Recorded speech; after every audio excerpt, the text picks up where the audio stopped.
오늘은 지금 중동에서 벌어지고 있는 그 이란 전쟁이 왜 단순한 지정학적 뉴스에 그치지 않는지, 그리고 이것이 달러라는 그 기축 통화의 구조에 어떤 영향을 미칠 수 있는지를 짚어보겠습니다. 그리고 마지막에는 이 흐름이 금 가격과 어떻게 연결되는지도 함께 생각해 보겠습니다. 오늘 핵심 질문은 하나입니다. 이란 전쟁이 페트로 달러 인식을 바꾼다면 달러는 약해지는가, 그리고 금은 다시 오르는가입니다. 화면에 있는 문장을 한번 읽어보겠습니다. 전쟁이 끝나도 달러는 그 예전 달러가 아닐 수 있다. 이게 지금 그 도이치뱅크 리서치 인스티튜가 2026년 3월에 발표한 리포트의 핵심 메시지입니다. 많은 분들이 이란 전쟁 소식을 접하면서 유가가 올랐다, 증시가 출렁였다 정도로 보셨을 텐데요. 오늘은 그보다 훨씬 깊은 그 레이어를 짚어보려고 합니다. 단기 유가 충격이 아니라 지난 50년간 글로벌 통화 질서를 떠받쳐온 구조 자체가 흔들릴 수 있다는 그런 이야기입니다. 이란 전쟁이 페트로 달러 인식에 변화를 미쳐서 수요 구조에 변화를 미치면 달러가 약세를 보이고, 이렇게 되면 금상승 가능성이 있다라는 인과 고리를 오늘 하나씩 풀어보겠습니다. 먼저 기본부터 정리하겠습니다. 그 페트로 달러가 무엇인지를 에 대해서 아시는 분들도 계시겠지만, 오늘 논의의 출발점이니까 한번 짚고 넘어가겠습니다. 1974년에 미국과 사우디아라비아 사이에 중요한 협정이 하나 맺어집니다. 내용은 간단합니다. 사우디는 원유 수출 대금을 달러로만 받는다. 그리고 그렇게 번 돈, 즉 오일 달러는 미국 국채에 투자한다. 대신에 미국은 사우디를 안보 측면에서 보호해준다. 이게 핵심입니다. 왜 이게 중요하냐면, 원유는 글로벌 제조업의 핵심 투입제입니다. 석유화학, 비료, 운송, 공장 전력까지 원유 비용이 달러로 청구되기 때문에 그렇습니다. 전 세계 기업들은 자연스럽게 제품 가격을 달러 기준으로 매기게 됩니다. 이렇게 되면 무역 대금도 달러로 쌓이고 중앙은행도 달러로 외환 보유액을 채웁니다. 오른쪽에 있는 화면을 보시면 원유, 달러 결제, 그리고 글로벌 무역 달러화, 그리고 세계 중앙은행의 달러 보유. 이 선순환이 지난 50년간 달러의 기축 통화 지위를 만들어 온 겁니다. 세계가 달러로 저축하는 이유는 달러로 결제하기 때문입니다. 페트로 달러는 그 구조의 핵심 닷에 해당됩니다. 그런데 이 닷이 흔들리기 시작했다는 게 오늘 이야기의 출발점입니다. 그런데 사실 페트로 달러 체제가 이번 전쟁 때문에 처음으로 흔들리기 시작한 건 아닙니다. 전쟁 이전부터 이미 조용히 균열이 진행되고 있었습니다. 네 가지만 짚어보겠습니다. 첫 번째, 미국은 더 이상 중동 최대 원유 수입국이 아닙니다. 셰일 혁명으로 에너지 자립을 이룬 미국 대신에 사우디는 이제 중국에 미국보다 4배 이상 많은 원유를 수출합니다. 중동 원유의 85%가 아시아로 갑니다. 그러면 자연스럽게 중국이 묻게 되죠. 우리가 최대 고객인데 왜 위안화로 결제하면 안 됩니까? 두 번째, 사우디아라비아가 방산 국산화를 추진하고 있습니다. 비전 2030 아래에서 군사비 지출의 국산 비중을 50%까지 올리겠다는 계획입니다. 이게 왜 중요하냐면, 미국이 사우디에 안보를 제공하고 달러 결제를 받는 구조에서 사우디가 미국산 무기 의존도를 줄인다는 건 그 교환 관계 자체가 약해진다는 의미입니다. 세 번째는 프로젝트 엠브리지입니다. 중국, UAE, 사우디, 홍콩, 태국 중앙은행이 참여한 블록체인 기반 결제 시스템이 엠브리지인데요.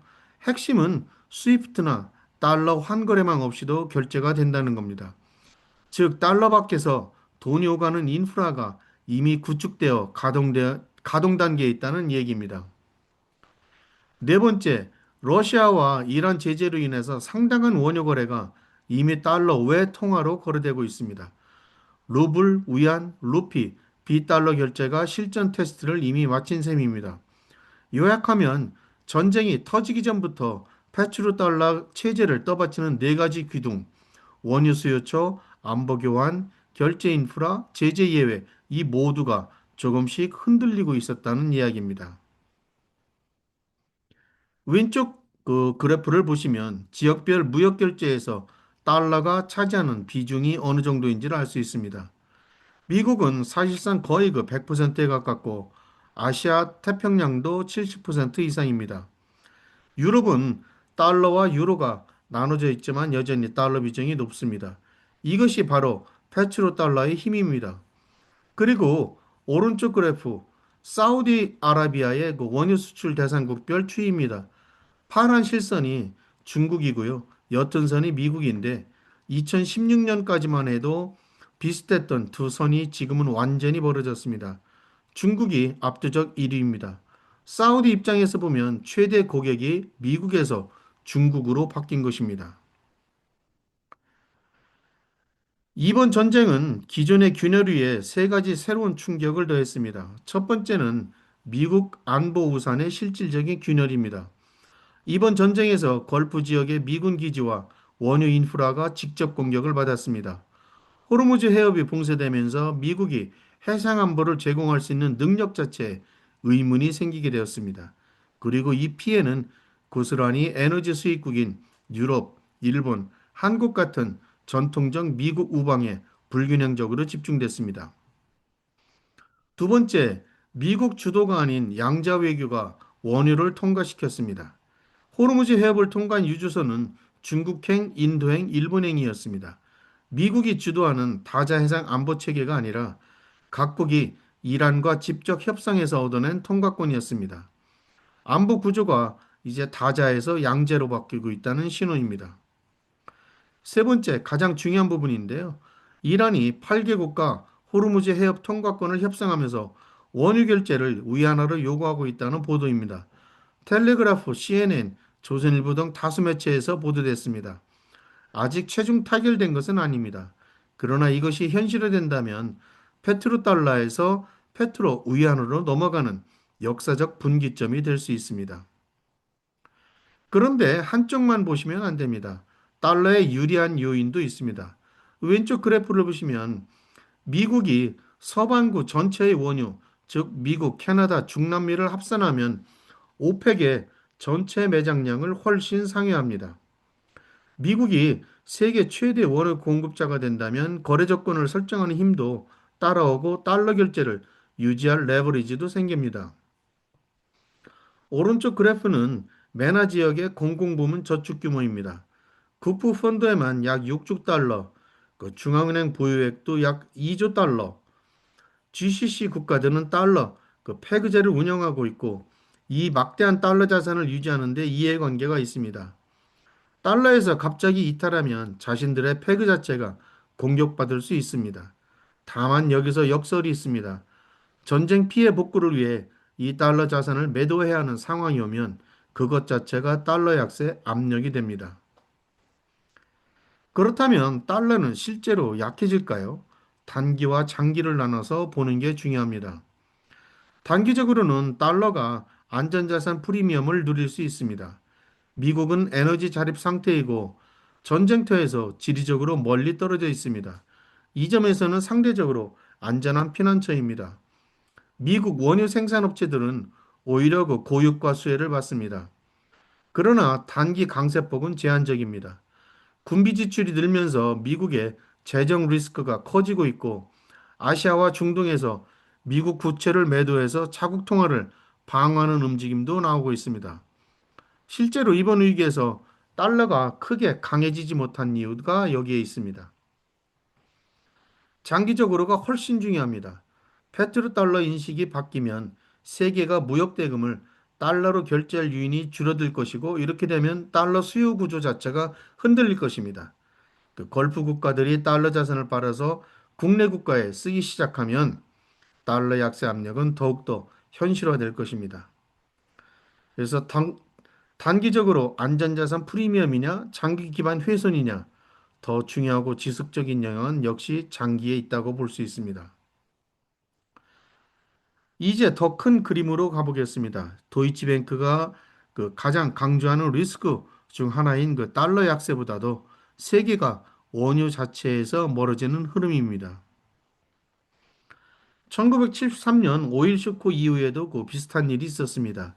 그때도 세계는 그 에너지 다변화를 선택을 했고 그 결과 알래스카, 북해, 멕시코만 원유 개발이 가속됐습니다.